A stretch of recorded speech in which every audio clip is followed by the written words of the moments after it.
Yeah, the wife was like, hey, I have a conscience now, whatever. Yeah, she like left one day. Wow, perfect summary. And Yeah. it's totally not like I have a fucking huge ass script here. It's like, yeah, and this has been that. Happen in between, I guess. And that has been that for this episode. Okay, hey, this is Maya and it's Motive. And guess what? Today I have a special guest with me. Yeah, what's up? Hi, it's Akari. Introduce yourself and don't use your fucking different name that nobody. I am gonna use my different name because it's easier to remember. I'm Leah. This bitch. I'm Leah Chavani and we know each other from university, so hi. As you know, this month has been quite rough. We are finishing off strong, so we're gonna. There's at least like a glimmer of hope. Yes Yeah. and no. Basically, well, I'll put in Tsakani's knowledge of the story. Sure. Yeah. Which is like quick, nice summary, and then, well, you can, judge on that, and then judge after listening to this whole ordeal. Sure. Yeah. But there is hope. So there is hope, and I mean, the victim is quite of age now, and she moved on with her life. That's that hope. Yeah. But then it kind of justice system doesn't really show much hope in terms of this part. But yeah, hey, no spoiler. Let's dive in. Okay, so this is a story about Colleen Stan, which has been named by the media as the girl in the box. So if you look that up, you will find a lot of different weird, creepy searches. Yeah. Let's begin. So in 1984, the wife of Cameron Hooker, first of all, their fucking last name is just beyond me. So she makes a call to the police, confessing to her husband holding Colleen Stan hostage for 7 years. So between 77 and 84, hookers held Colleen hostage for 23 hours a day, letting her out to torture her for the remaining hour of the day. So we have our criminals, we have the victim. What was the motive?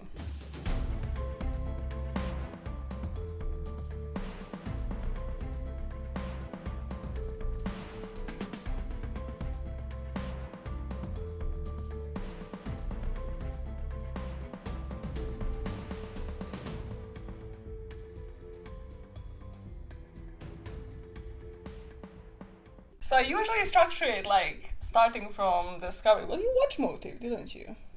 The show? Yeah. Yeah. Okay, so you see, we finally have somebody who understands why I structured the show the way I fucking do. So I usually go from the discovery and then on to the crime and then on to the background. But here, I can't go much into the discovery without spoiling the whole story. Mm-hmm. So basically, the wife actually reported the husband to the police, and then they managed to speak with Colleen and her, and then discover the whole ordeal of the torture chamber and like the coffin.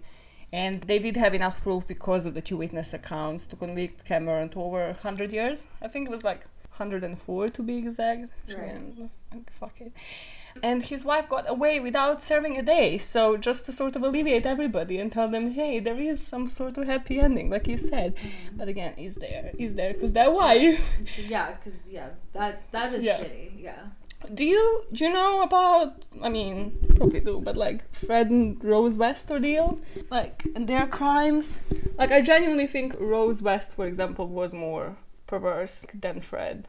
Okay, Rose West participated more than this girl did. Wait, what? No, because like when I was going into this story and researching it a lot, I don't know why I was listening to kind of like different podcasts and listening to Fred and Rose West, like the UK crimes where they would basically abuse different kids. Anyways, fuck it. But like when it's like that duo couple, and it's like what participation does the wife? Yeah. Like, I mean, like, yeah. There's also like the Barbie and Ken killers. There's a lot of like. Oh yeah, the Canadian. Yeah. She knows this Canadian bitch. There's like a bunch of like couple like people like where one sort of is more deviant than the other, and the one is just like trying to please their spouse, and they're like, okay, this person is absolutely insane, but I love them and I'm kind of terrified of them, so I'm just gonna do what they want. So yeah, there's quite a lot of like couples at crimes like that, where it's like and it tends to be the husband that's like, I want to do all this deviant shit, and the wife's like, okay, Tell me what you think by the end of the episode. Basically, that's sort of where I was like, I'm so sorry for this wife, etc. Right. And then like when you dig deeper into the story, you're like, no, I'm not sorry for this bit. Like this woman was involved, and even maybe more like psycho just for enduring and sort of participating into this like so heavily. But maybe we should fucking actually start with the story, because otherwise people are like, why is she talking about Fred and Rose West to say it about Fred and Rose West. Okay, so I split this section of the whole crime, so sort of as like the catch, so like once they actually kidnap her, then the torture, then the company, you know what that's all about afterwards, and then the escape. So, and then we discuss the background. Sort of, yeah, it's weird, but like it kind of only makes sense for the story, Well, yeah, but then we're gonna revert to the background and sort of see, to compare their childhoods as well. Yeah. So yeah, hopefully that explains something, and then we discuss the motive. Okay, cool. So on the morning of May 19th, 1977, 20-year-old Colleen Stan decided to hitchhike from her home in Eugene, Oregon to Northern California, which again doesn't mean much to us except that hitchhiking was common at that point as well. In the 70s. So she basically was going to attend a friend's birthday party. And one thing, even though hitchhiking was common, Colleen was actually quite careful. So like she rejected two of the other cars that stopped by. So one was like full of teenage boys, and that just didn't give her a good vibe. And then the other one was, I don't know what the fuck the other one was. I think it was a couple, but it didn't again give her any basically anything for her to actually jump into the car with them. But when Janice and Cameron stopped, it was like a nice couple of her age, and they had like a little baby girl basically that Janice was cuddling, so she was like, safe enough, let me go into the car with them.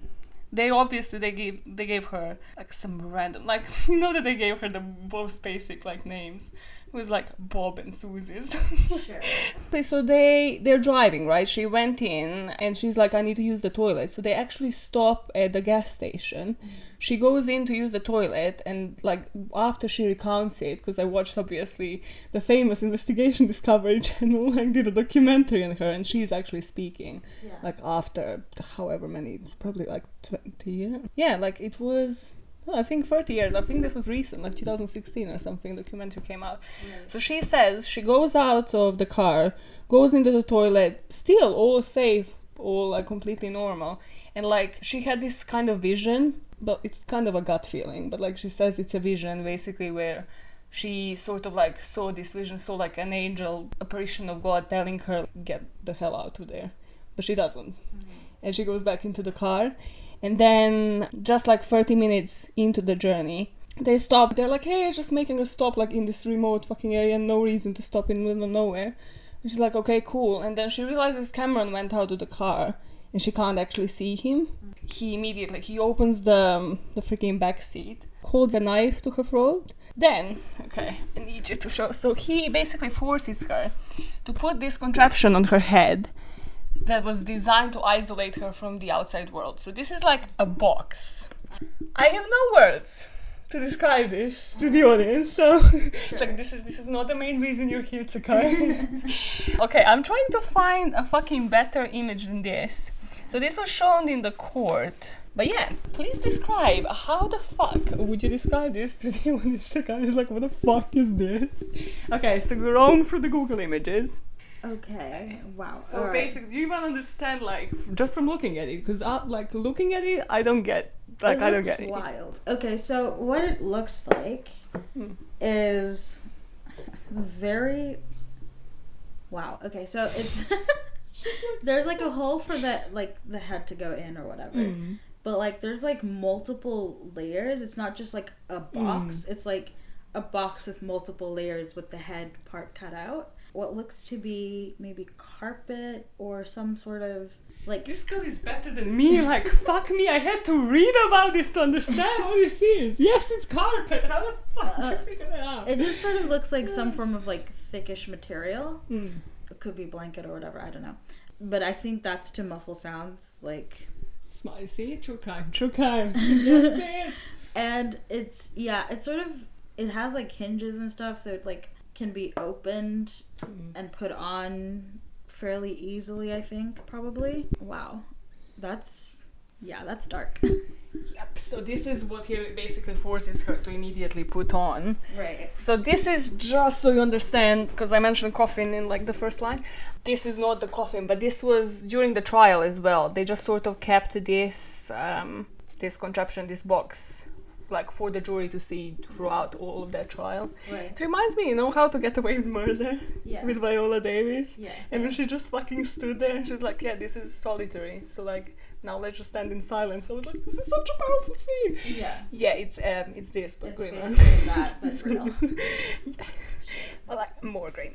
Okay, so they bring her home. Also, how? Well, I don't understand, and it doesn't mention anywhere, because obviously, you probably will Google this by now, but like Sankani pretty much described it. It's not like when somebody gets out of the car with this on their head, they're not noticed, even if it is like a short thing from like a pathway to like their house in their basement. Yeah. Like, how did they even pull this off? It's like a couple with a small baby that's probably crying. Was this like during the day? She's hitchhiking, going to like friends' birthday parties. So I don't know, did they wait until night? Nothing ever mentions this, and I'm just like, this is bizarre because they capture her in a car. They must have waited till night, because that's like really weird. Like if I was a neighbor and I saw like exactly someone walking from a car to a house with like a fucking box that looks heavy as fuck. It's like as if you had like a container of yourself. It's not even like Halloween costume. This is fucked up. This is creepy as shit. Yeah. So yeah, that's the part that I can't find anywhere, and it pisses me off. So they first stop, and for actually, how long did they say? I think for the first few months, they kept her with that contraption that you've seen like in the basement of their house, while Cameron, who was like a skilled woodworker, that's why he fucking designed this fucking shit, and then the coffin or whatever. At that time, he was like actually constructing another box. Yeah, that was approximately the size of a coffin. Oh, you know what happened? So partially, I was researching this on the fucking bus, like listening to the podcast and like writing down the notes, which apparently fucking half of them is just gone, apparently now. And this elderly lady was just sitting next to me, and I was like, woman, you don't want to be nosy right now. Because I was literally like, sadism, la-di-da-di-da, and she was just looking at my phone, she just turned her head in disgust. I was like, fuck no, she probably thinks I'm disturbed. It's cool. Okay, so what psychologists describe as well is once you're first found in a hostage situation, especially this fucking weird, and once you're isolated, you start being obviously increasingly agitated and like anxious in the first like couple of days. So you start behaving erratic and like kicking off, obvious screaming, trying to get some help, try to get yourself out of that situation somehow.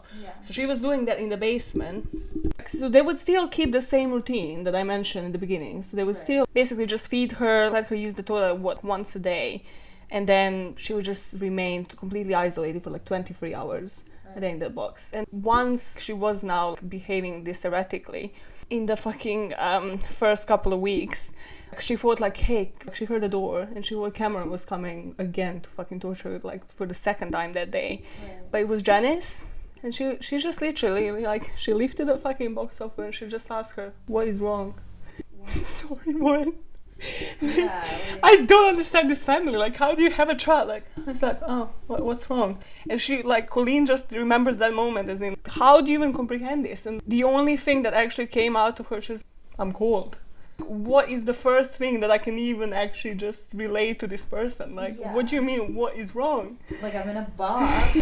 This is not something I would do, on a daily basis. Like, of course I'm, like, behaving differently. And then, basically, she went upstairs and, like, just brought her a blanket. But that was just that event that she just couldn't fucking comprehend afterwards as well. Right. Okay, so all that time, they're planning to move houses. And Cameron, in the meantime, is like, hey, well, obviously we're bringing her along with us because she's my sex slave now.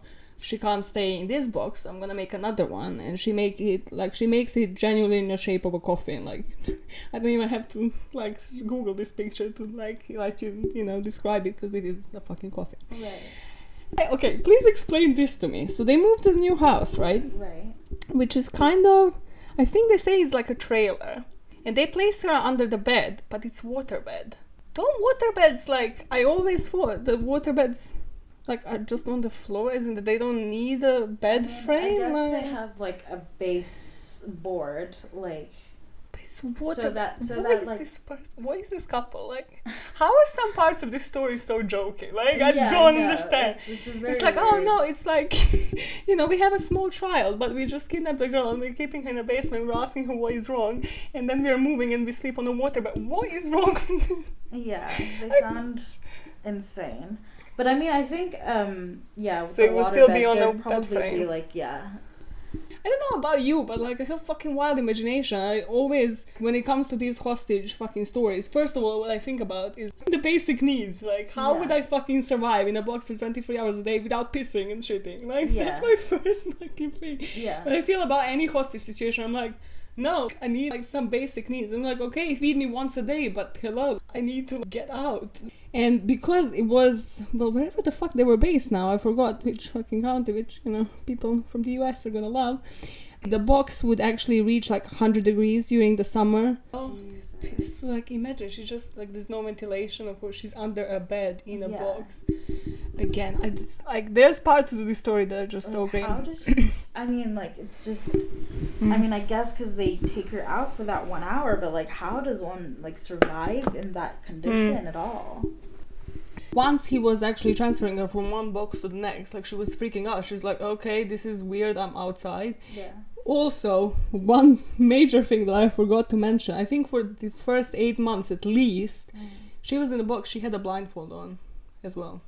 Oh. So it's not just that she is isolated by herself, like in a box, they put her with a blindfold on as well. Yeah. So that just like plays sort of into this whole like mastermind game of like brainwashing, etc. It's just like, he's like the only person, Yep, he's the only person, that he sees. She sends like, you know, it's moving day, right? Yeah. They go to the new house, he's gonna move her to the like freaking box. This is, I think, the first time he takes her blindfold off.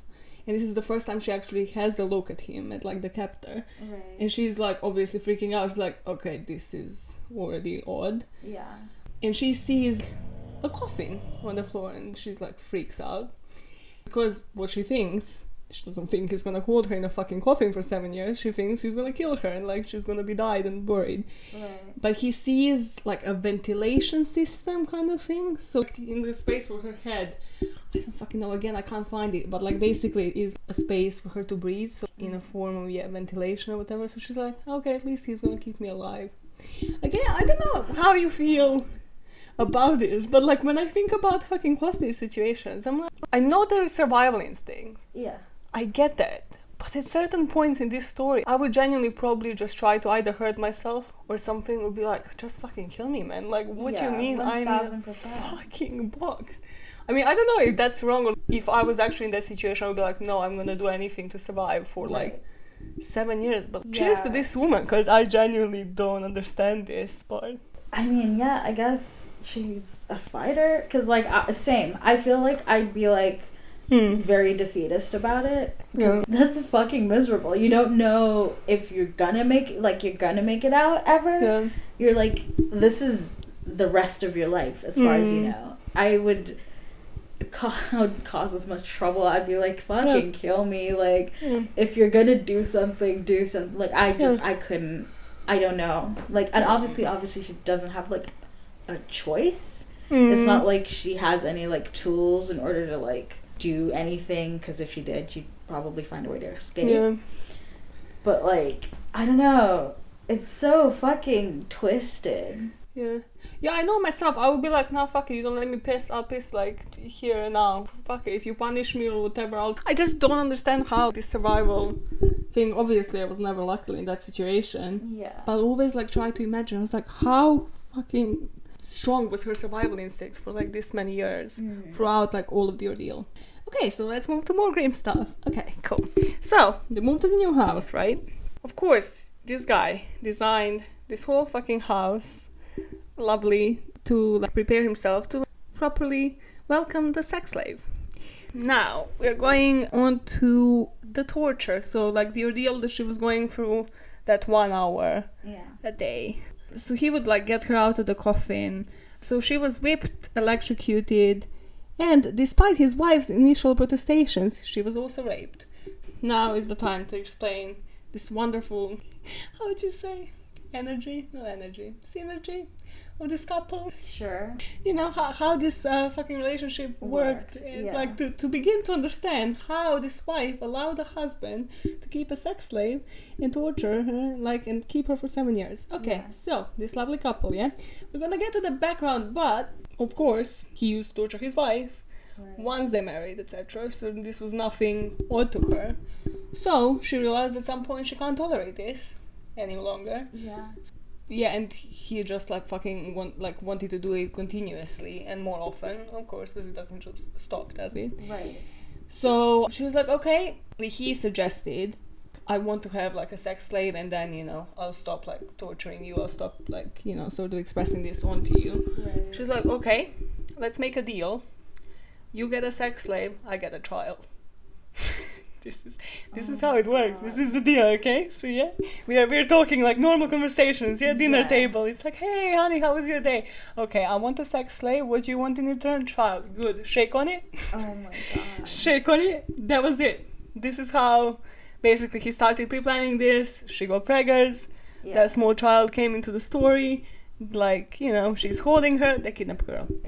We are back in the fucking room of Cameron and Janice. His favorite part, and he practiced this on Janice and his wife before as well, was so after the torture, he would actually like choke her, and just like as she was like fucking have her last breath, immediately he knew, like, actually when it comes to torture he was pretty skilled as well. He knew exactly, like, he knew not to let like the marks that could be infected. This was the daily practice, like he would always choke her at the end, and he used to practice this like with his wife as well. So it's just like additional level to a fucking psychological torture. It's just like, yeah, but this is coming and it might be your last breath and you're basically in my hands. Yeah. Not just that, but the rare times he would actually bath her, of course he would bath her, Right. he would submerge her head under the water as well, and again submerge it like exactly to the level where he realizes like she's gonna pass out. Yeah. Okay, and then like when she talks about this in the interview, like she says it's these moments in particular when she would like really try to disassociate and like try to think about it as an observer rather than she's in her own body. So to like completely disassociate, like this is not happening to me. Yeah. Let's just, again, there's probably one of the fucking techniques that she managed to use, but it's just beyond me. Oh yeah, she says it's like a floating sensation as well, like that whole experience, which again I can't relate to, luckily, but it just must be like something that she realized like works for her. Yeah. Like she managed to just disassociate from that. This is the torture part, yeah? And then in terms of, obviously, as I mentioned, she was under the blindfold for most of this ordeal as well, during the torture as well. He took her blindfold off when they moved the house and when she saw the coffin. Second time he takes her blindfold off, he puts a paper in front of her and asks her to practice her signature. Do you have any idea where this is going? She's like, what the fuck? Practice her signature? Yeah. Why? Because this goes to the next level, and okay, she's there, she's like, my life, I'm first, like, for the first time in like a year I'm holding pen and paper, what is happening? Yeah. As soon as she finishes practicing her signature, he puts a contract in front of her. And he's like, it's what? A slave contract. Yeah, why? So his brainwashing techniques is... Yeah, I mean, okay, yeah. I'm trying to understand what the point of a contract is. Like, you're already torturing her. Yeah, the point of contract is that you'll see where it goes, but like I think it's kind of the domineering thing, like he's completely in control of her. Okay. So basically, while this woman is down in the freaking coffin, this family has a typewriter. Yeah. And they're typing up, like, imagine how easy it was in the day. You didn't even have to fucking nail the font or know, like, hey, which font does the freaking newspaper use? Or also, if you blindfold somebody for like a year and then they see like an excerpt from like newspaper article, yeah, they're gonna believe it. So Janice out there, like up there, or probably, I don't actually know who typed this up. That would be interesting again to know like how much did Janice actually participate here. So they type up this news article saying basically the whole world is like enslaving young girls. It's like it's proper credible shit, like the whole world is enslaving young girls, and yet they're like everybody needs to fucking sign like slave contracts, something along those lines. So he like shows her that, and then shows her the slave contract. Yeah, so basically that like the slave contract would force her to give up her own free will and just allow herself to be treated as couple's personal property. He plays this more and more with years, but basically immediately with that contract he assigns her a slave name, which was Kay. And then he commands her, like, so to call him master and Janice ma'am. Okay, so the point of the contract is, I feel like it's two parts. So one is like obviously for him to have like complete control over her, like him and Janice. But also after she signs the contract, she's able to get privileges. And in a way, then she sees like him as her savior kind of thing. Right? Because with time he completely brainwashes her and tells her all these stories about like her privileges and how it's unheard of what he actually does for her, you know, compared to other like fucking slave masters, etc. So like he now is like, okay, cool, you have proven yourself, now you can sort of go upstairs and do chores, babysit my kid. It'll be 2 kids in the end. And it's, you know, I'm your master, but hey, look at how great you have it, like compared to the whole world that's being enslaved kind of thing. So it is both parts. It just again plays to like just the brainwashing the whole couple. Right. No, it's kind of what I wanted to ask, because I thought you were like, you will get with the slavery thing. Yeah, I think you have a slight idea of how slavery triggers me. Yeah, you wanna tell people about that ordeal that you went through with me? I mean, I guess, when we watched 12 Years a Slave, you're like fucking tears, man. You're like fucking bawling. Way more emotional than I could be, because I don't cry, but like you're like sobbing. I could not deal with that movie. I mean, of course, it's, you know, it's an empathetic thing. I just don't cry, but like, yeah, you just. I just looked like Sakani looked at me like I was fucking disturbed, because I just cried for like, that movie lasted 2 hours. I cried for 2 hours straight. I like, we were in the cinema, I was sobbing, and Sakani every 2 minutes would just look at me like, oh god. It's like, she was just looking at the screen like, just another representation of Black history. It's cool. And I was just like, this is so sad. Like, I still can't watch that fucking movie. I still cannot deal with that fucking movie. Anyways, when I was reading this, I was again, I was the same. I didn't think like where this was gonna go, because I was like, you had enough brainwashing, just keeping somebody isolated. So again, I was like, there was no fucking need to invent this whole plot. Again, it just speaks to like to their fucking minds. And how much was his wife actually participating in this? She's fucking plotting news articles up there like, woman, get a life, you have kids. It's just because like they already are doing whatever the fuck they want with her, right? And like he's just at this point, as far as she knows, as far as everyone knows, like he could potentially do whatever he was doing eternally until one of them died, right? But like now he's like inserting a narrative that wasn't necessary, and I'm like confused as to like why he's like, okay, everybody has slaves.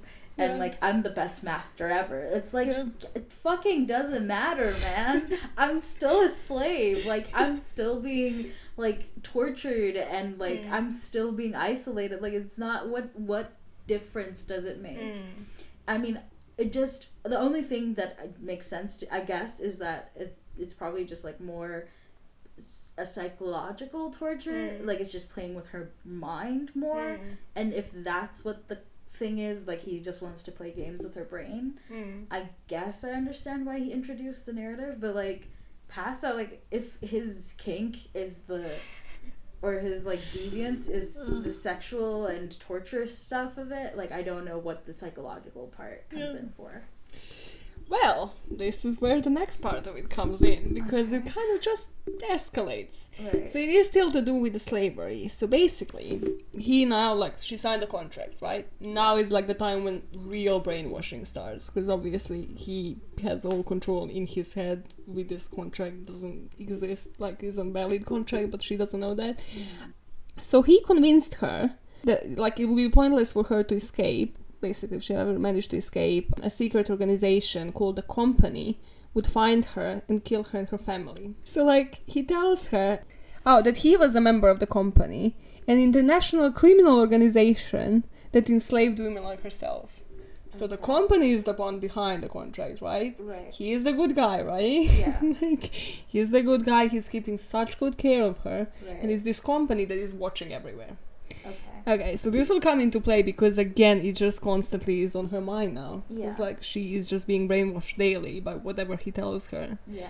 The way Janice plays into this is that, like, the limited time she has with her, with Colleen, she tells her that actually Stan was a good guy, again, enforcing this, because he saved her from the company by marrying her. Mm-hmm.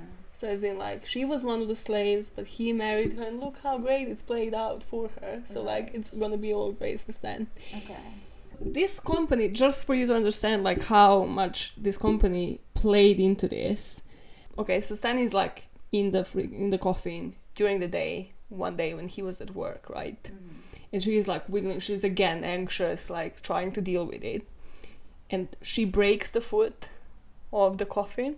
So she was obviously locked under the chain in it. Yeah. So she breaks the foot. And it's like that moment where I was, she's gonna run. Right. She's gonna escape. Finally, fuck's sake, run, woman. She Yeah. doesn't. She just stays there because she knows in her head, Yeah. even if she tries, the company's watching. Right. And yeah, and like she's dead, her whole family is dead. Like basically, he knows where they live, he knows everything about her. Yeah. I mean, company knows everything about her, company knows where her family is, where they live, and she just stays there. And Cameron comes back home and he's like actually so happy because he's like, I have all the power over her. She actually didn't run. So like she thought she was gonna get punished, but she wasn't. Well, beyond the Beyond normal. what normally would happen. Beyond, yeah. So, okay. Did he develop this company thing, like, after he, like, in terms of, like, is, maybe you'll know because you know more about it, but, like, did he, like, plan the company thing before he kidnapped her, or, like, after he kidnapped, because, Yeah. if he only then thought of it after, I guess that makes sense, where he's like, wait, what if she tries to escape? But I don't know why he would introduce it so late, you know? I don't think he had the company as such in his mind when he was like 15 or whatever. Sure. But he had this thing of like enslaving women. Mm-hmm. You know, like Silence of the Lambs, Buffalo, like that whole thing, what Yeah. it's based on. So like him, kind of like Harry, kind of like in his youth, like you could see sort of like this was his dream. Like, hey, have a basement, enslave like multiple women, have a family like that, Right. torture them, do with them whatever the hell they want. So like I think there was a vision, Okay. and then He it was sort just of defined developed because the he plan. actually got a girl now. Right. He just So, developed yeah. the plan as he was going. I think so. I mean, hey, somebody sure, we somebody don't knows know, more but, detail. like, Yeah. what the fuck? Yeah, but no, this was the moment where I was like, oh my gosh, she doesn't escape. Like, this Yeah. could have lasted, like, for shorter period of time. Yeah. But then again, what I think about this case, again, because I'm trying to, like, picture, like, how would I freaking react, like, in terms of... Because I think, like, when the survival instinct actually kicks in, I would be like, okay, how do I prove this? Because even if I was to escape now, what am I, like, either leaving behind or... I mean, I don't know if this was in her head, but I would Right. have thought, like, okay, I escape now. They figure out once they're home, even if this company is watching, etc. Like, what am I leaving behind? What if they get rid of whatever, the coffin, the torture chamber? Like, Janice is like, no, what are you on about? Like, we have a family, you know, 2 kids. Like, in this particular situation as well, I was just like, I don't even know, was this like something that would be playing into, like, in her mind, but it is in mine. Because I'm like, how do I prove this? Right. If I run to the police now, how do I actually prove, hey, I was there? Because they can very easily just get rid of, like, everything. I think, personally, what if I thought that I wouldn't be able to prove it, I'd still want to leave.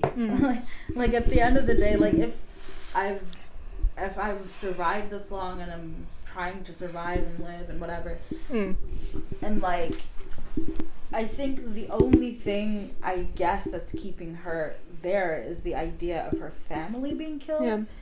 Because at this point, she could also he could just decide to kill her the next day. You know what I mean? So like, it's probably more now at this point, just like my family doesn't deserve to be killed because I escaped from my master or whatever. You know? Yeah. Which is like really shitty, but. Oh no, that's a really good point, because he plays on that later as well. This company thing is just developing. It's just in the early days. Okay, so that's a potential escape. So now we are sort of 1980, so that's what, 3 years after she was kidnapped? For 3 years, he developed this, like, he brainwashed her, blindfolded for almost a year, signed a slave contract. So he has this much power over her, that she's helping around the house, she's doing the chores, nothing fun, etc. She's even jogging around the neighborhood. And there's this, like, you know, one of those, how do you call it? It's not reincarnation. What the fuck is it? When they do the thing of the events. The word? The word. You know, the crime shows when they do this weird replay of the event. Oh, right, like the reenactment.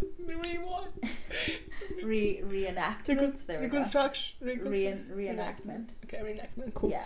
So there's this one, like, in the ID documentary, where she's just like, you know, this woman that plays her is like just jogging about, and she's just like paranoid about anybody watching. Right. It's like somebody just doing gardening and shit, and she's like, no, they're part of the company, she can't run. Right. So it's just like that. Wow. That's the level. So she would be allowed like outside of the house as well. She would babysit the kids. Obviously the kids didn't know that, like, they thought she's the actual babysitter, therefore she leaves. Like, but no, she goes in the fucking coffin under the bed. Right.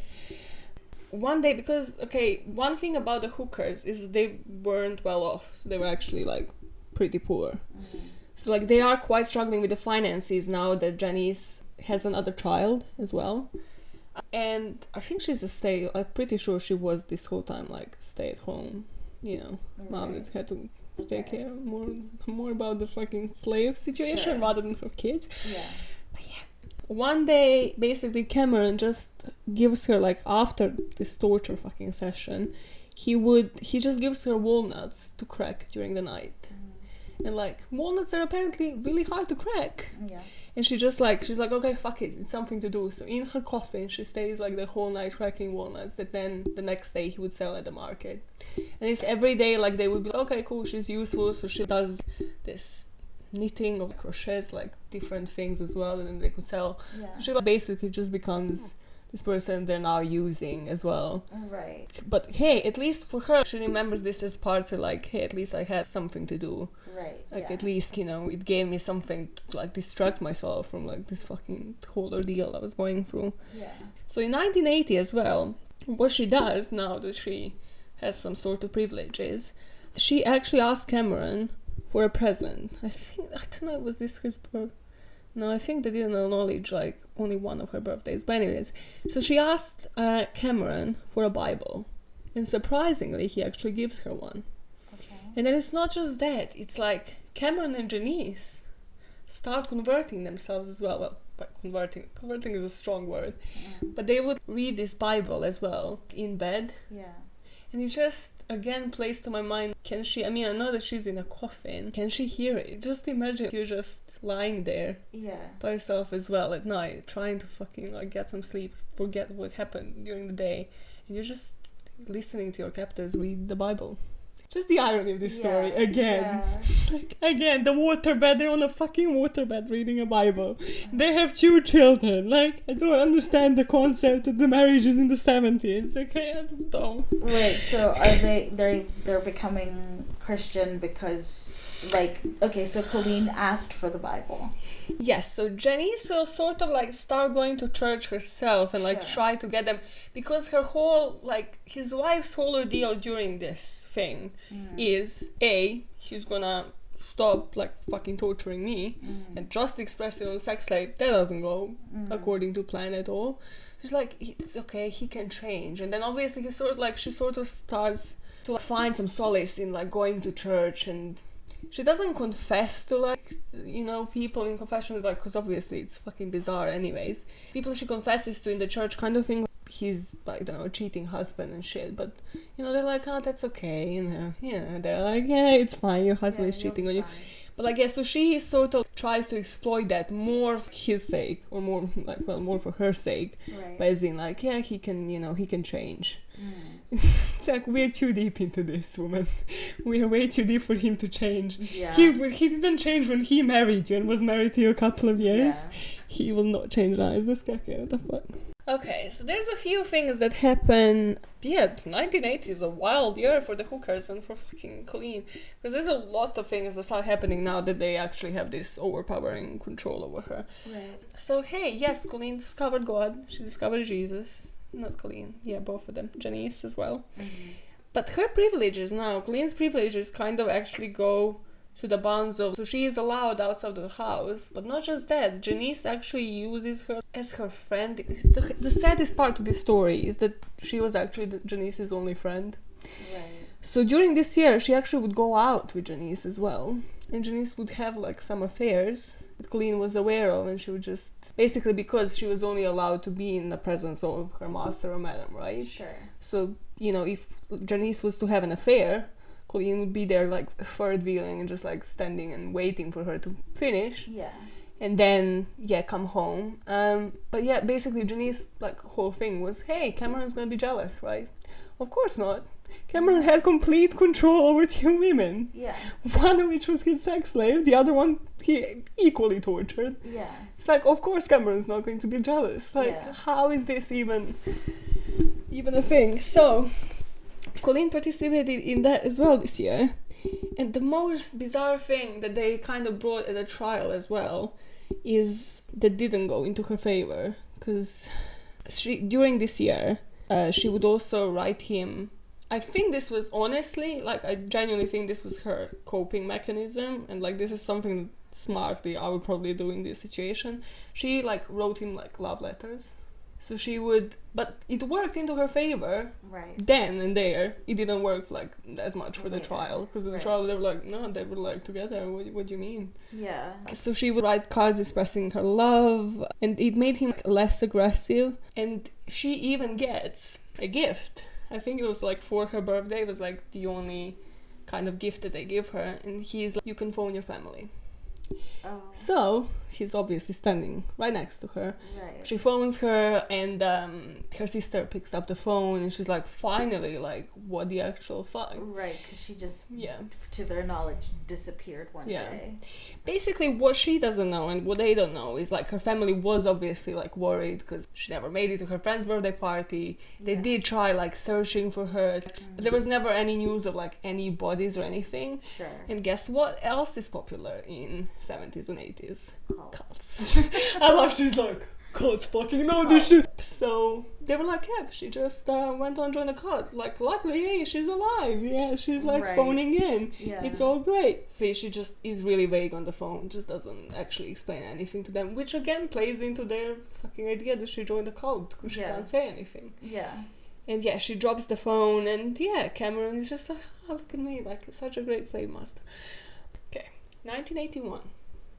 He goes a step further because he believes his control of her is so, like, omnipresent. He even, like, he's just like, one day, he's like, hey, guess what? This has been unheard of through the company, and, like, they would be really pissed if they knew I was doing this because, you know, but I'm such a great guy. So what I'm going to do is allow you to visit your family. Okay. Now she's like, okay, this is suspicious enough. Yeah. These levels of kindness have never been, like, expressed. What you need to do is just kneel down. And I was like, ask for a blowjob, like, after this many years. And yes, it doesn't go there. He pulls out a gun. It's like, to prove your loyalty to the company, put a barrel into your mouth and pull the trigger. Sakani looks upset. Sakani is pissed off with this case. I'm so fucking confused by every little thing that he does, because, like, none of it to me, like, makes any logical sense, and I'm, like, trying to make sense of a clearly unwell person's mind, right? What?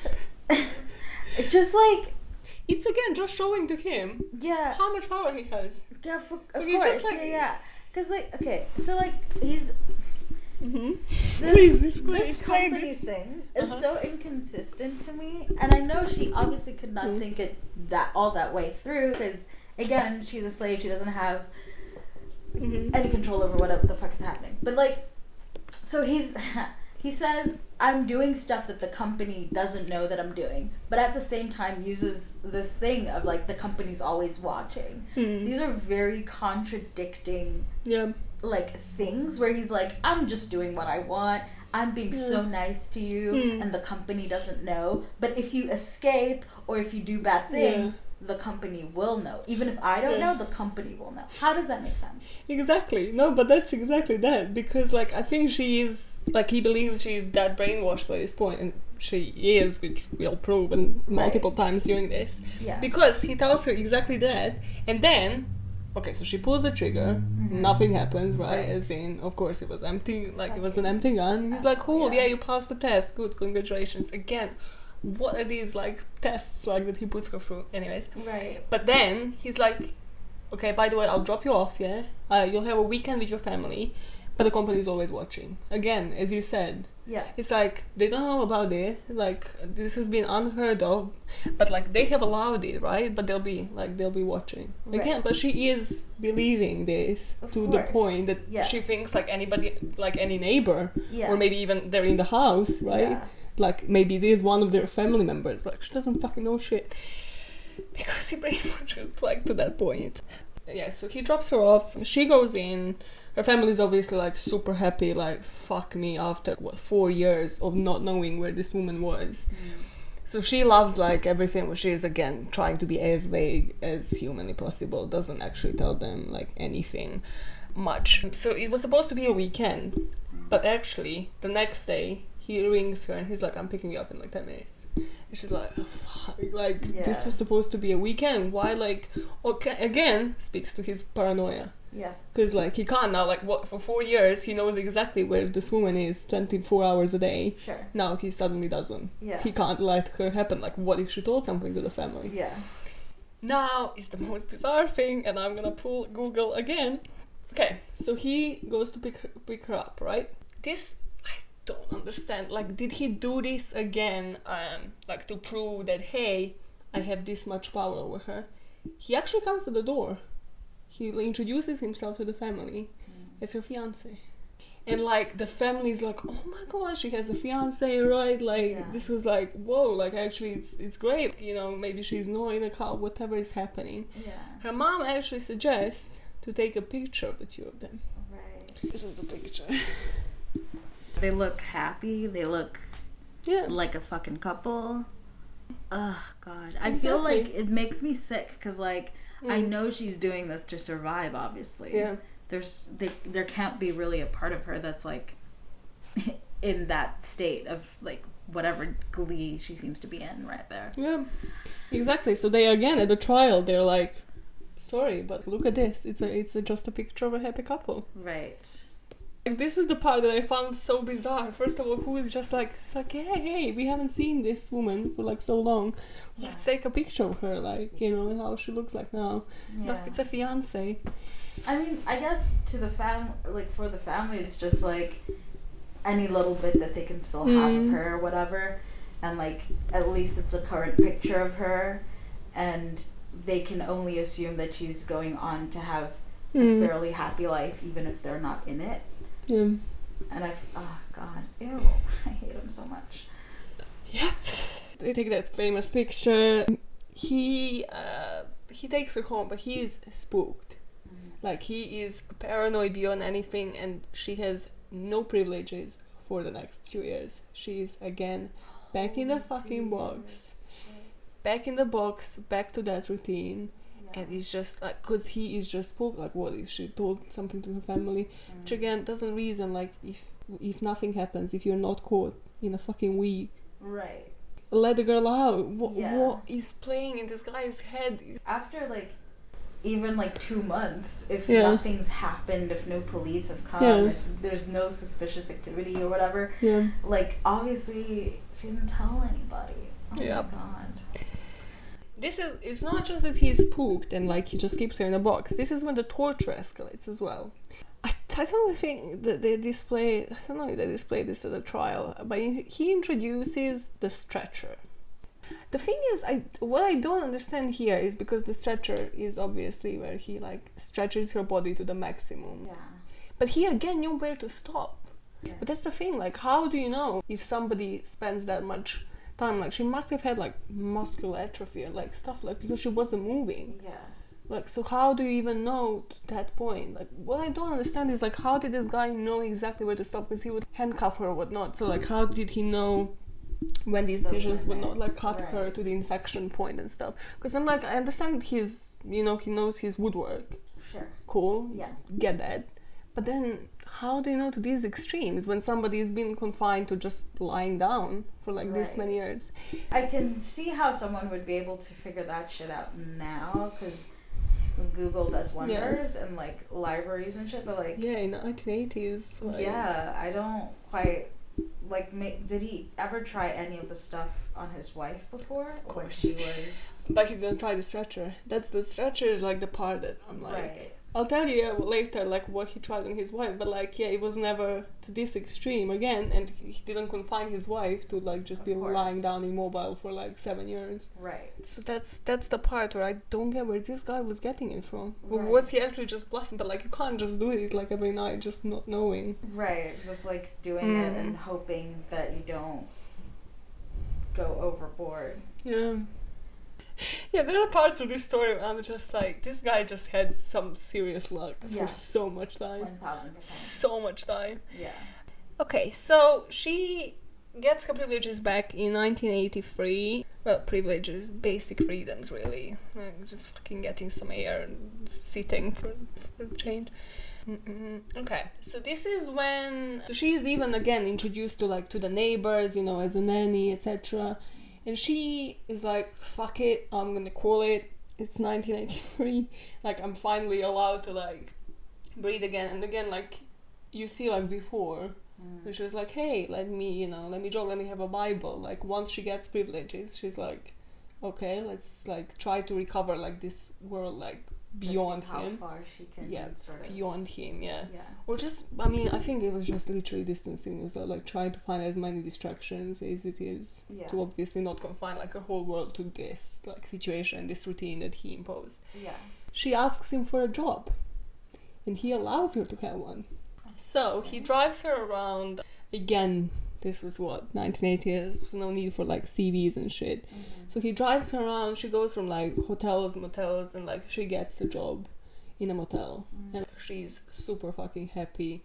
Finally, you know, for a few hours a day, she's gonna actually recover her life. Yeah. Recover like what she lost. And she's like, okay, fuck it, you know, at least, I'm getting something out of it. Yeah, some semblance of normality. Yep. And now we're gonna move sort of towards the closure because it's 1983, and this was also resolved in 1984. So we're gonna move on to the escape. Okay. So a bit of like psychology, because I feel like I neglected his wife a lot in this story. I mean, just like so sad. His wife is obviously such a great character. It's such a great family. So just to sort of explain the dynamics again of this family and how this escape came about. Did Cameron torture his wife before finding her sex slave? Sure as hell did. Did he stop when he found her? Sure as hell did not.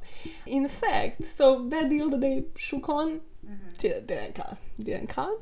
It's all great. With Colleen, like when it was all fresh and new, you know, like he would kind of only exploit the torture on the wife like monthly. But then with years, he started like doing it weekly again, and she was just, this is not on. Why is this happening again? So this is when she again went to church, and then she would start actually like speaking up and confessing. But like she went to one church and sort of like gave them like really vague descriptions. And again, how do you describe this? And the pastor, as I said, thought, her husband is cheating, but it's her duty, you know, to go back to like, you know, to her husband and like, you know, love him, and she has kids. God forbid, right? But in 83, this is like, Cameron is like, fuck the fact that we shook on. I am going to make Colleen my second wife. And you know, like the thing where she kind of went through a lot of things. So she's like, okay, cool, you have a sex slave, you can't have sexual intercourse with her. Yeah, what he does, he rapes her. Yeah. Cool, it's okay, we'll let this one slide. And then it's like, okay, so after this many years, yeah, I'm not just gonna be like, you know, she's not gonna be just a sex slave, she's gonna be my wife now. And Janice was kind of like, this is not on. She snaps. Because, but it's not just that what Janice said afterwards, but I think this part is kind of to save her own ass and not to serve anything, is that she thought he would start eventually abusing her daughters. Well, both their daughters. Yeah. Which is not far-fetched, to be honest. It's not far-fetched at all. Yeah. I don't think this guy would go, like, incest would be, you know, something. Yeah. But I think, like, she didn't say this part, like, to save her ass. I think she was just done, because, like, she was confused in her head. She saw this girl as her only friend, but she's their slave. Yeah. She's taking care of the kids. But then again, so she's just, like, can't make these connections in her head, but she cannot allow Cameron to have her, like, as his second wife. I mean, yeah. So the way the jealousy plays part, this is why this story, again, I just thought... It's very, like, both of them make zero sense in their logic leaps. To an extent, I get her being, like, jealous, right? Like, she thought that if he got someone else to play out, like, all the horrible shit that he's been doing to her or whatever, that they could just survive on love or whatever. But, like, now that it's not like he's in love with Colleen, right? He's still just torturing her. But also, on his count, like, why is he marrying her? Like, what's the point? What is the point of any of this? Like, this guy's like, why am I here again? What's life? He's like, why am I here, Maya? Why are we hour and, like, 15 minutes into this shit? Okay. Janice goes to another church, and she tells this pastor, like, actually what's going on. And he's like, yeah, this is, like, sin. Like, get the fuck out of there. Yeah. The weird fact, like, what people kind of need to understand, and again, I'm not fucking justifying Janice, but this is the first time that somebody actually said, this is wrong to her, in, like, how many times it's like, no, torturing is actually wrong. So it's like, in her head, all that she endured before the marriage, and then within, and then after, like, the sex slave, is now suddenly, finally, somebody said, no, this is actually not how you should be living your life. Right. And now she's like, she is properly confused, and she's like, what do I do? So she basically is trying to, like, think about how to save, like, the girls, but she knows she needs to speak to Colleen. So she goes to her workplace, so she goes to the motel, and she sits her down, and she just tells her, the company is a lie. We have been lying to you for 7 years. Right. And Colleen is like, okay, great, what? Basically, Janice is like, yeah, don't go. She's like, no, I'm gonna get the fuck out of there. The company doesn't exist. My family is not in danger. I have been doing this for, like, 7 years. Yeah. I'm out. And basically, Colleen asks her, okay, cool, just let me actually, like, plan this out and get the girls, like, out of the house. So they go for, like, one last time at home, you know, have dinner as normal, you know. She goes into her box, and then the next day, Colleen is out. She called her, like, through Janice, she called her dad, and she was just like, can you wire me this much money, like, just to get a bus to, like, wherever. They're obviously happy. They're like, yep, whatever, like, however much money you need, like, get the fuck home. Yeah. And just before catching the bus, again, I don't get the psychology of this. It's like, everything Colleen, like, does afterwards as well is just beyond me again.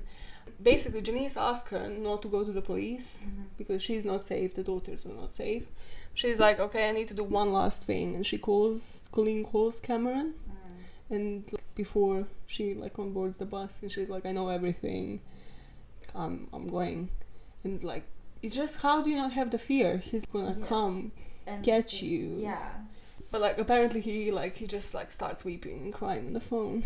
I'm like, this is so sad. So sad for, like, so sad for Cameron. It's like, don't we all, please, Cameron, just show him some sympathy. Like, the guy just lost his slave. Like, please, show some sympathy to fucking Cameron. This is again the bizarre part. So Janice actually realizes it's just her dependence on her husband. It's just beyond me. So she returns to him with her daughters. But then again, with time, she realizes, hey, this guy is not actually just changing with prayers, is he? Like, prayers don't help. Jesus doesn't help this guy. Like, whatever I do, it just doesn't fucking help him. So I think it was like half a year between Colleen actually left, and Colleen like actually kept her word. Like, she didn't report it to the police because of Janice. And even during that period, like, they would speak like every day on the phone as well.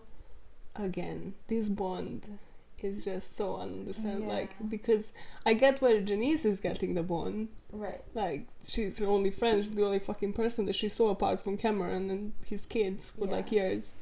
But how is Colleen like still keeping up, and why is she actually still talking to one of her captors essentially? Right. For this much time. And Janice realizes, well, with going to church and, you know, pastor's actually telling her this is wrong, just fucking get the fuck out of there. And her realizing the camera is not changing. Now, when she's gone, he's actually focusing all of the torture on his wife. So she reports him to the police, and then basically they go, like, she mentions Colleen, they go to her house, she finally tells everybody everything. They basically, because this guy obviously kept everything, so they find the coffin, they find like his whole torture gear. Yeah, they convict him of several counts of kidnapping and sexual assault, but they granted Janice full immunity because she agreed to testify against him. How old is Janice at this point? She was really young. Okay, so now I'm gonna go into the background. They were all, I think they were all in their 20s when this was happening. Shit. Like, she married him, I think, at the age of 15. I'll go into that now. Like, but but they were like really young. Yeah. But it's exactly because she met him during the teenagehood that this was all. That this like fucked with her. This was all, Okay, so now we're focusing on the background of Colleen and Cameron Hooker. But it's like the background of Cameron. The early life of Cameron Hooker offers few hints at the monster he would become. Like, seriously, it's like couldn't have even fucking changed the script. It's like, fuck's sake. Okay, so his early childhood, he was just like recalled. I love that people actually interview like elementary school, you know, classmates. They're like, what was he like when he was like 7? Right, Was he okay? Was he displaying? Was he coming with whips into the class? Like, no. Yeah. Like, no. Why are you interviewing people like they fucking witnessed him when he was young? Also, how would they remember? How many kids they see? Exactly. Yes. Unless he like did like some really crazy shit as a child, I don't think a teacher would be like, yeah, I remember. So Cameron, you see this baby picture? Tell me everything about him. They're like, who the fuck? Like, they all look the same. Leave me alone. Try to get my miserable salary. Oh God. So they described him as a happy kid who enjoyed making other children laugh. Nothing makes sense in the story. And it's like, great, yeah. Is this? I'm sure we're talking about the same Cameron. Right. Apparently, he has seemingly normal childhood, like no abuse or like stuff that you would see, you know, with the families that would display something like this. But then there's a record of him like that he would obsess with bondage since he was like 5 or 6 years old. It wasn't actually until he met Janice that he actually discovered like he needs a sex partner to like exhibit all of this. So Janice, like, just to play like the psychology of Janice, so she was the youngest in the family of 4, and she was like constantly bullied by her sisters. And like, Janice had more fucked up family than Cameron somehow. Okay. Like, the whole family would just like be telling her that she is unworthy of love. So she came from that background, like, and then met this one guy when she was 15. She was like, oh my God, like, he loves me, it's all great. Yeah, so Janice admitted that, so this is like a direct quote from her. So, no matter how good or rotten a guy was to me, I just kind of latched onto him. There's one event like from when they started dating. So there's different accounts. One says that this was their first date, which I don't believe. I think this was like at least a few days in. Or at least couple of like days in. Yeah. That he actually brought Janice like into the middle of nowhere, like middle of the forest, and tied her like by her wrists, like from a tree, and then just basically abused her and whipped her, and then like she was like she was properly like disturbed afterwards, but like once he put her down, he was really like nice and calming and soothing. Classic like fucking domestic abusers thing. It's like so great. And she was like, I never felt this love expressed afterwards, so it's kind of like it was all worth it, right, kind of thing. And this is how he started like manipulating her as well from the start. And he probably thought like he can do that with somebody else, but I mean, if he I think lucked out, I guess, who he ended up targeting, because like if I think he knew, like I genuinely think this was grooming from the guy. He like knew immediately. Right. He was like, he needed a submissive, and that's like what he was after. Right. Yeah. Straight up, because this was what they were both teenagers. Right. Like, So like, because like if she had come from like a family that was more stable and more like loving and giving or whatever, she would have. I feel like if this was a first date, third date, sixth date, she would be able to be like, no, this is not what I want. Yeah. I don't want this. This isn't love. I know what love is. Yeah, but she didn't. But considering you're saying like her family were like, hi, you're never gonna fall in love. No one's ever gonna love you. Yeah. Just any affection. She's like, see, I am worthy of love. That's so fucking twisted. So like she describes actually herself as the kind of person who gave in so somebody would love her. Right. It's just so sad. Yeah. It's so sad. Also, like, I mean, I get that this was the, like 70s and stuff. Don't go for like what your teenage mind is telling you ever. Fucking break up with them. Don't go for like what your 15-year-old is telling you. Fuck no. So they got married in 1975. I actually didn't connect this. This was only 2 years. Yeah, it was only 2 years. So he was already...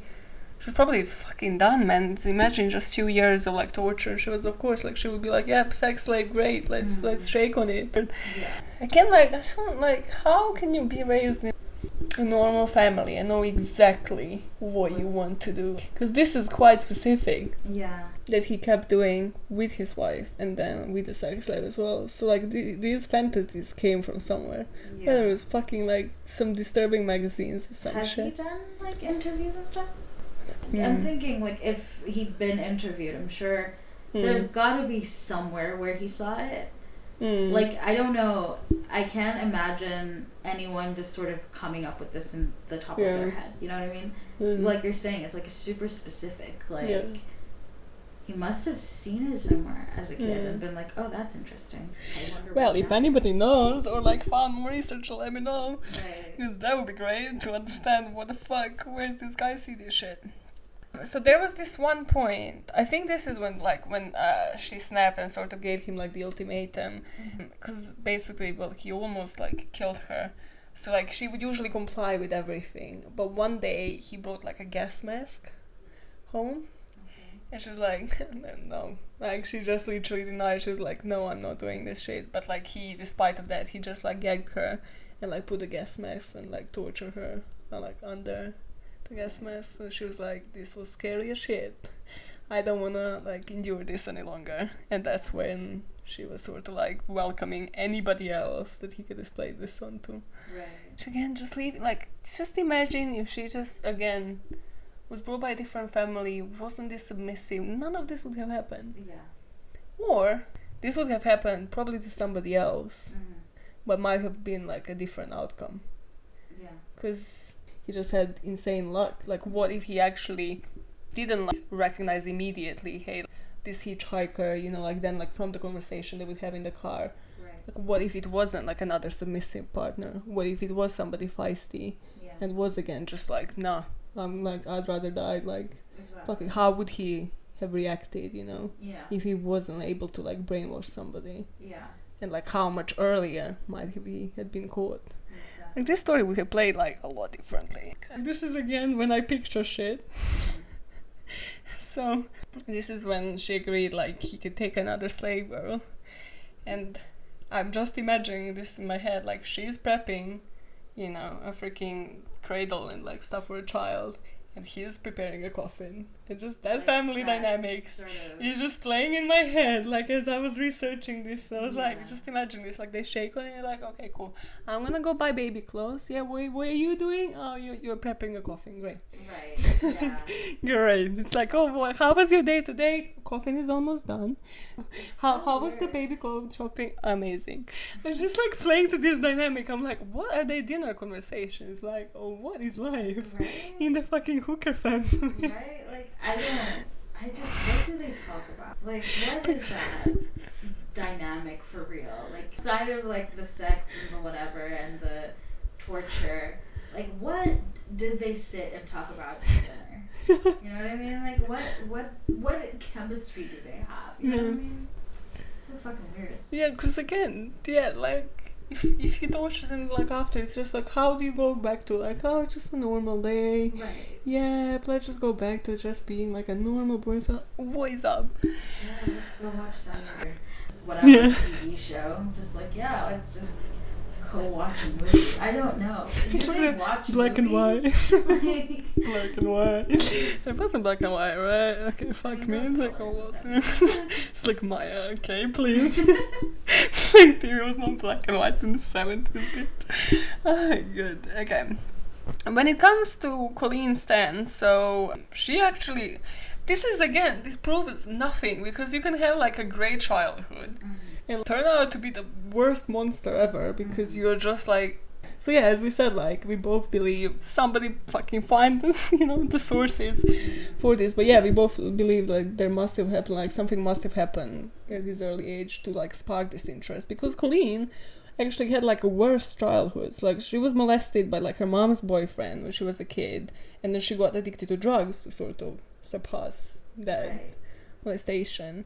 So she dropped out of high school, and she was actually married as well. She got married at the age of 16. She got pregnant, but she didn't want the child, so this is sort of like why the marriage ended as well, because she terminated the unwanted pregnancy. And again, like, she was just like off drugs, like what to say, off pregnancy. It's not the term. It's not like legit terms. And like she was back on her feet, and like she finally was, doing well. It's like, hey, let's rebond with this friend, like went hitchhiking, and yeah, this has happened. She was recovering, doing better for herself, and she wasn't the monster, he was, with seemingly happier freaking background. Yeah. The happy ending that you want, Sakari, because you fucking want your happily ever after. I just, like, at the very least, she got out. I mean, all of this is just... She's like, it's okay, she just got out. It's like, it's fine. As if, like, hey, it's not like she's gonna have to live with fucking trauma for, like... I mean, yeah, she's obviously gonna have PTSD. There's no way you get out of that situation and you're not, like, fucking tortured forever. But, like, I don't know, I just feel like there was a there wasn't a death, I think, maybe. Like, we were both like, no, in that situation we would want to die, but hey, she survived. They're like, it's great. Oh my god. Okay, so she is obviously living under a new name. Right. Smart move. Okay, so so this is the recent interview, because I think he had appeal. So this documentary that I watched was from 2016. He had like a parole hearing in 2015. So this was like post that, sort of like, hey, let's make you relive all this story again, because this parole hearing was not enough again. So she said like she was happy that her captor of 7 years is not going to be released. She received obviously intensive therapy after she escaped, and she went, like, she got accounting degrees, so like she again like got back on her feet, got married. She is a mother and a grandmother, and she provides help and support to other women who have been victims of abuse. So yeah, she's like, hey, she's our happy ending in this story. She turned it around. Yep. Which, I mean, just genuinely cheers to this woman, because I don't know, like, how I would, like, what levels of therapy you would need to, like, endure to just, continue with your life. Okay, so, let me, tell you what happened with him. When the sentence starts with despite, that is not going to be the happy ending on that part. Yeah.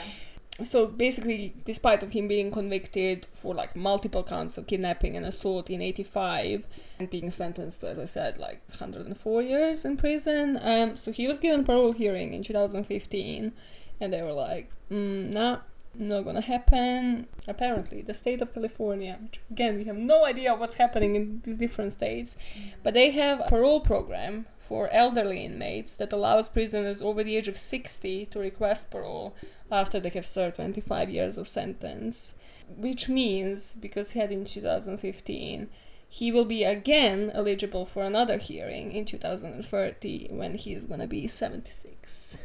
This guy has another chance. Yeah. That is beyond me. Like, how do you... First of all, I mean, obviously he doesn't have any remorse because he's a psycho. Yeah. But, like, I don't know. I just... Because, like, parole, right? It's like you're admitting, like, hey, I did something wrong and I'm sorry for it. Like, does he at the very least, recognize? That was a weird one. I actually have no idea about that. Should we Google that? Should we let people let us know? Like, I need to piss. Wait. How do you... No, I'm just, like, talking to myself. Right. So Maya and I, we've been friends for 8 years, I think. Because I moved to London in 2012. And that's... We know each other through university. We both studied journalism. And yeah, that's why I'm here. Or like partly why I'm here. Talking to myself.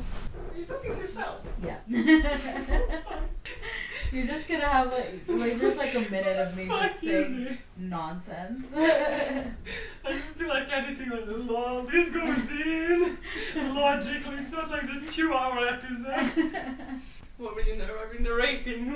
No, I was just saying, I know you through you. You know I'm gonna leave this in. It's like toilet breaks, and just like, just confess to all of my life.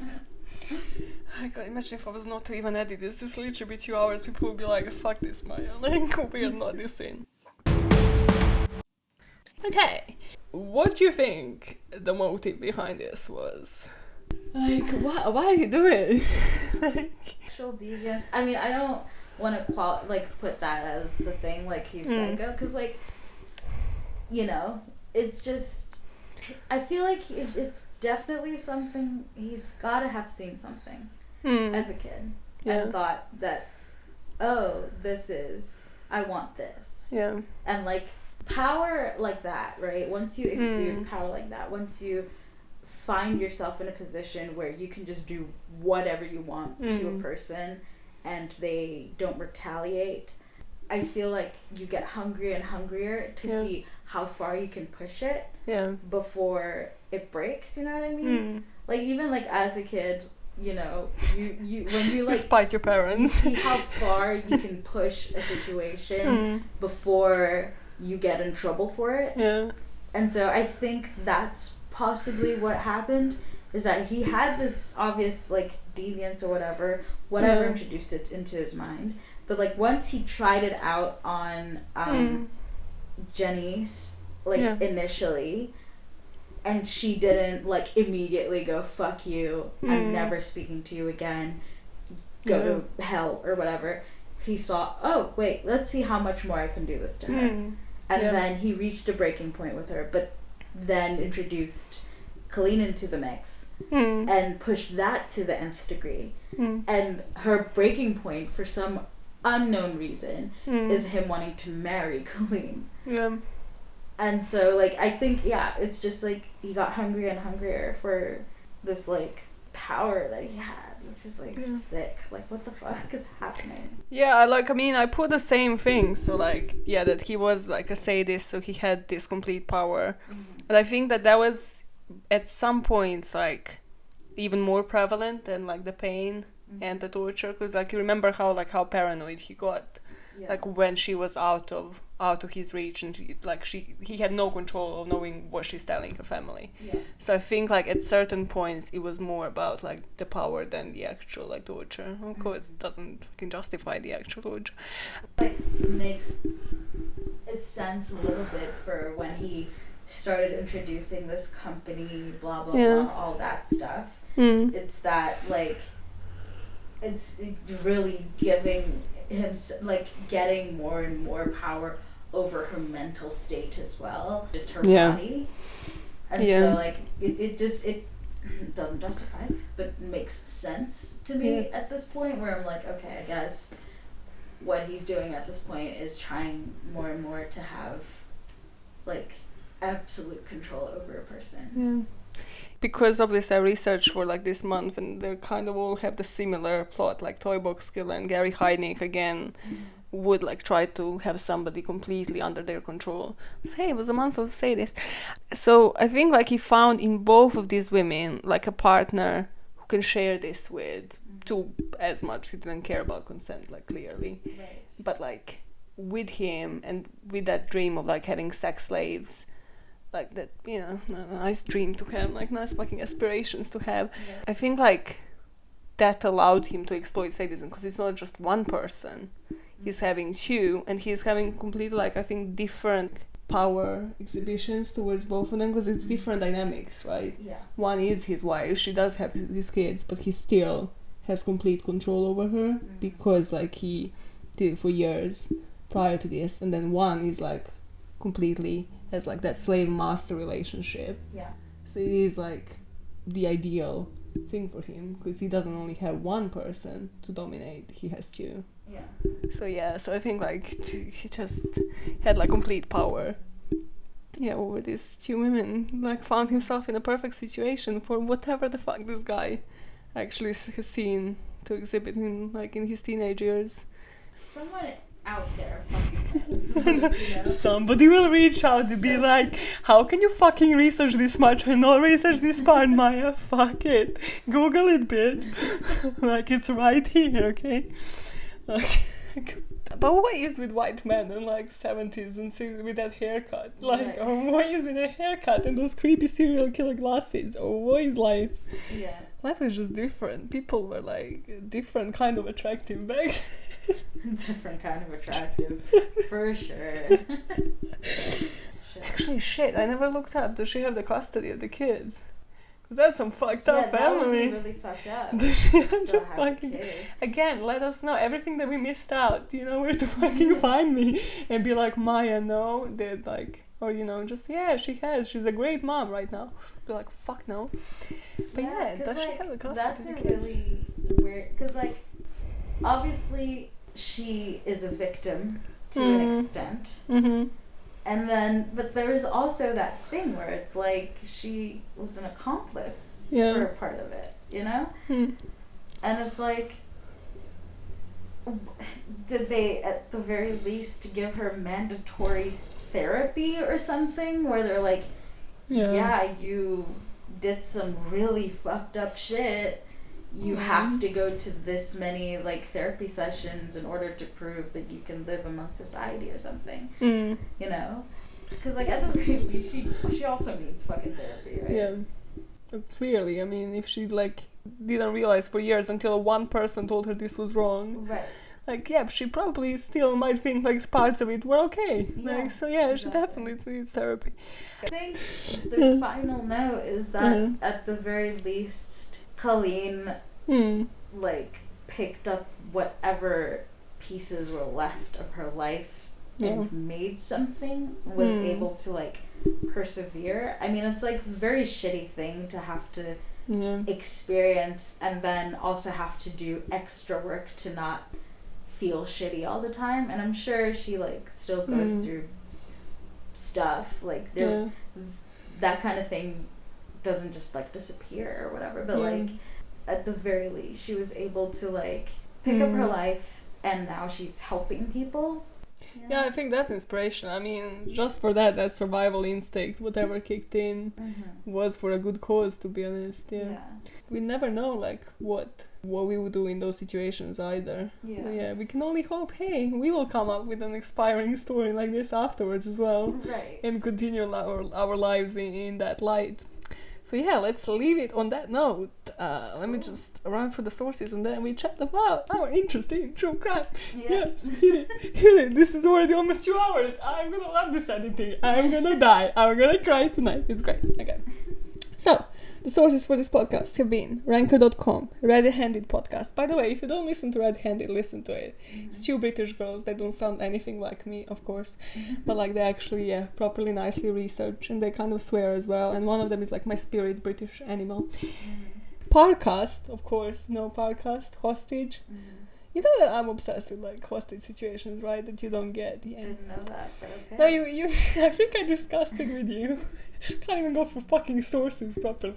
I think I discussed it with you and you never understood because you were like, I swear you said like, but they're all like similar, like they're all boring, like kind of thing. No. They're not. This month proves that, Sakani. They're not all boring. Okay, the thing is, I'm not a fan of like crimes that aren't closed. That's my thing. When we don't know who the perpetrator is or we don't know where the body is, things like that. I hate that. Because like there's a family out there who doesn't have answers. Yeah. That's what like fucking I'm like I can't deal with any of those stories. Yeah. Okay, other sources. Crimeinvestigation.co.uk. Investigation discovers documentary. It's called The Girl in the Box, The Kidnapping of Colleen Stan. It's available on YouTube as well. You can see how she looks like now. And then All That's Interesting website. Okay. It's Connie. Now, what will be fun? Wait, let me just... I thought it might be great because I have you here, to finish this on like an actual fucking positive note. Discussing, well, if you have any recommendations in terms of shows and podcasts, Netflix series, and crime that you are like listening to or binging on right now. She's like, we didn't agree. It's like, bitch, what the fuck? We spoke about Riverdale. We spoke about Riverdale, Ben. Like, what are you on about?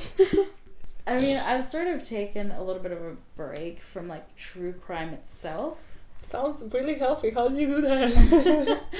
I watch fake crime instead. You watch what? Fictional crime. Oh. Because I don't know, because it feels... It's not a full break. It's a kind of, what it's a break. It's a break because like there aren't real people, behind those stories. I mean, some of them are inspired by real stories, but like for the most part, it's just like a really fictional universe and like impossible things are happening. So I watched like quite a lot of that. A lot of different language stuff. So stuff that's like Dutch or like I watched. Where'd you find this? On Netflix. Okay. If you literally like a bunch of crime stuff, I can like look at my list right now. And would you search for fake crime? It's like true crime, fake crime. It's like how these searches on Netflix, a fake crime. Fake crime, crimes that never happened. It's like, what? That's why I'm like, where do you find this? What are you on about? Like, are you on about like movies that are just fictional? Like, just things like Criminal Minds and stuff. Just stuff that's like not necessarily based on real life events. I do have quite a few podcasts and stuff that I do listen to that are true crime, so I can give you that. Female criminals. Okay, yeah. Because I find it interesting to, women who do horrendous things, and I'm like, yeah, women can suck as well. I thought this was gonna go in a different direction. Like, women can be criminals as well, guys. Please stop underestimating. It's like, oh, women can suck. Okay, yeah, that's a healthy approach. Once Upon a Crime, I like that one as well. She goes through different like topics at times. So like times it'll be like a few weeks of like celebrity murders or stuff like that. So, wait, is that Korean? What's her name? Is that the one that did Charles Manson? Is it Once Upon a Time in Hollywood? Is it that one? No. Okay, Once Upon a Crime. Okay, I totally misheard that. Esther Ludlow?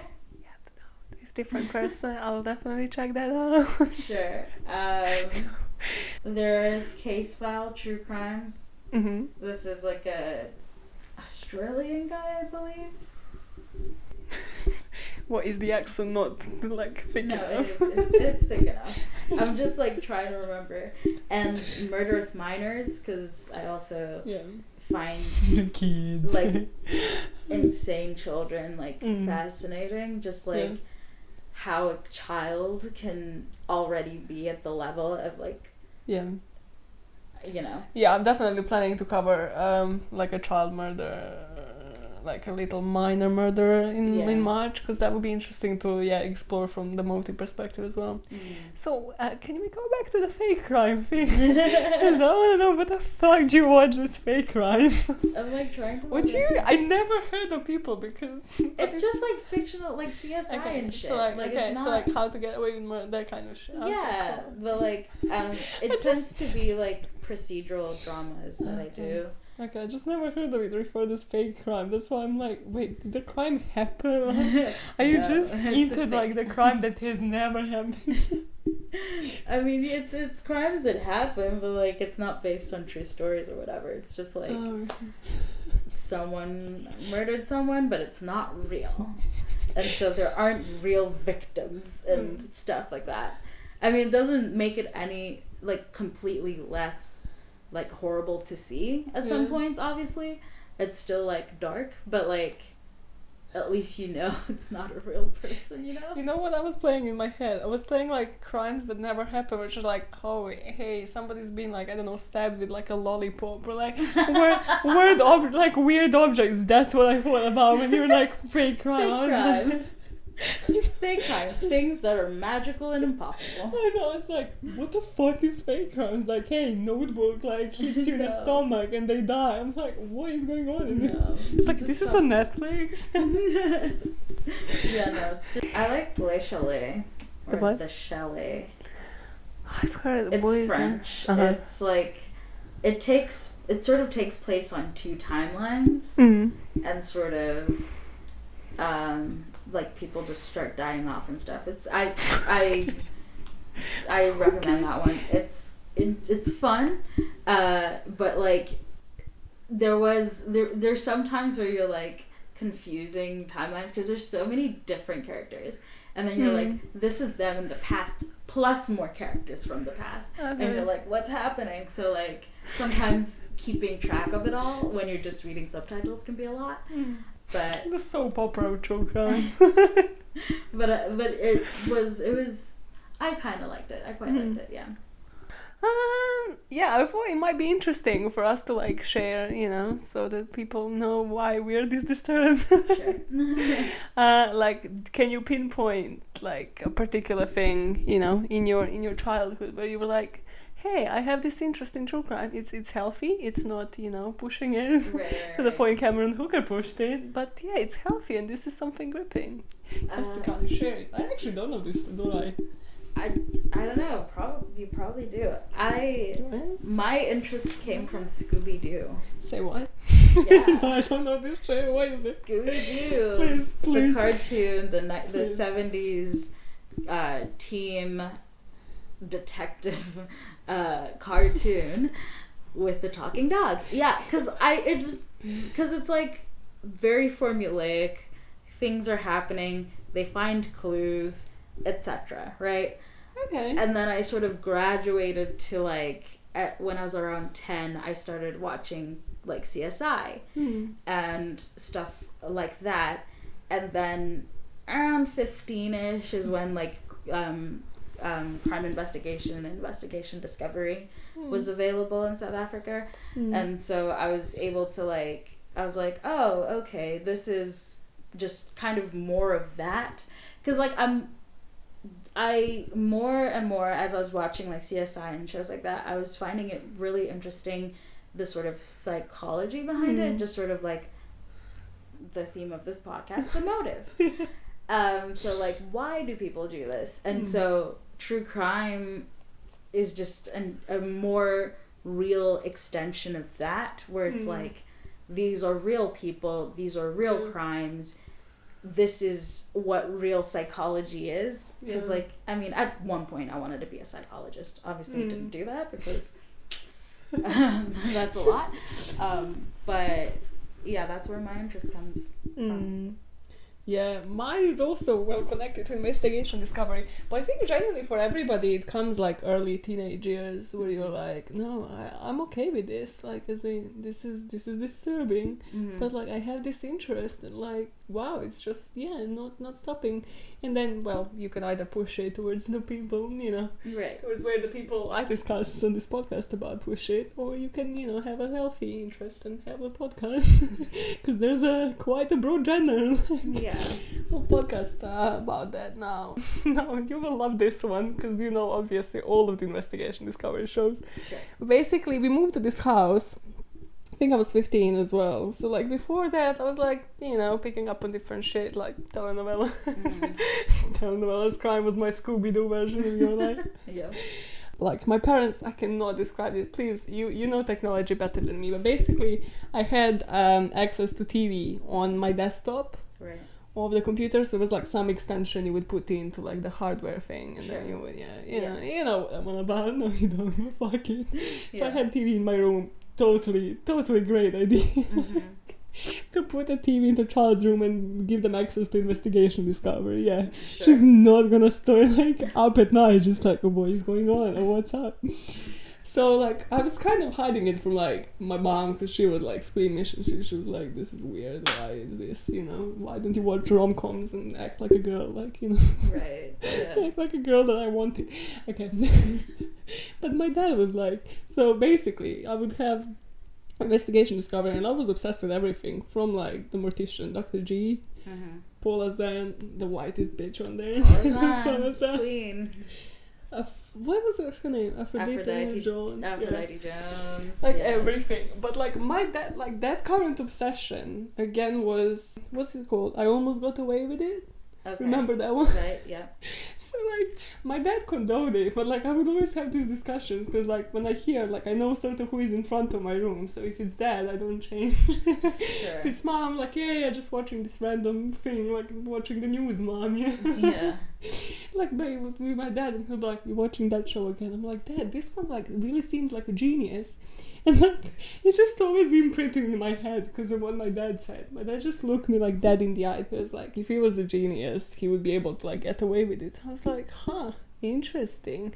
And that's like sort of where like the interest for the motives came with that, like with all of those shows. But I always love when we meet up and we watch anything.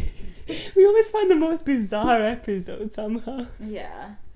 Wow. Well, yeah, see, I'm also interested in like horror and psychological thrillers because through the same thing, like I just like to understand why things happen. Motive is way more interesting to me than the crime itself or whatever. Like obviously I'm not sitting there like relishing in the fact that someone died. I'm just like, so what causes a person to do this? Yeah, that's like one of the things that I sort of said, like why I started this podcast is and there's a show of course on this, it's called Snapped, but like trying to explain why people like us, like what makes like a common human like just actually snap, where you're like they have a seemingly normal life, like they went like they study or they didn't study, whatever, they like having their jobs, they have their friends group, and then they just like commit some crime, and you're like, how did this actually happen? Like what were the triggers that could have been picked up on, right? Like in the past. So so that's sort of how this came about. Once a guys be like 2+ hours. Wanna plug your podcast? Plug your shit, Sakai. Plug your shit like before this fucking sunlight. Alright. Did you say I'm gonna have so much fun editing, yeah? Yeah. Little shit, She's just like, this is somebody else's job. Yeah, because... Okay, I'll edit this out because that was a perfect segue. Sure. Yeah, so I have a movie musical podcast with my friend, and we do, as I said, we watch like a movie musical, and then we sort of talk about the plot, and then the songs, and all that stuff. So we're both like theater nerds, so that's what, I don't know, brought me to it. It's called Tell Me More, the podcast, based on the lyrics from Grease. Oh. Tell me more, tell me more. I I never knew that. God, I suck at life. Yeah. You never got that before? I just thought, hey, this is a nice. I mean, because it's really niche as well, so I Yeah. love it. So I was like, okay, she just thought of a title, that nobody else has, and like, it's easy to find. No. No, it's a lyric from Summer Nights from Greece. So yeah, we post every 2 weeks. It's a fun time. Give us a listen. We're on Spotify and Google Podcasts and Apple Podcasts, etc. Look us up. Tell me more, the podcast. And even on Instagram and Twitter, we are TMM. You podcast. see, that's what I thought. Easy to find, guys. Yeah. Go. Yes, So- check Sakani out. Interact with us, guys, on Twitter and everything. Yeah. And I might have her as a host again, sitting there for like 2 hours of an episode. Yet again. Oh yeah, after this episode, you can head to the Motive Podcast Patreon page, because I'll be discussing Sakani for about 10-15 minutes the coping mechanisms that hostage victims might or might not implement, because that's what this whole month has been about. So maybe we learned something from it, or maybe we fucking haven't. And in the meantime, keep making world a better place, one motive at a time. Bye!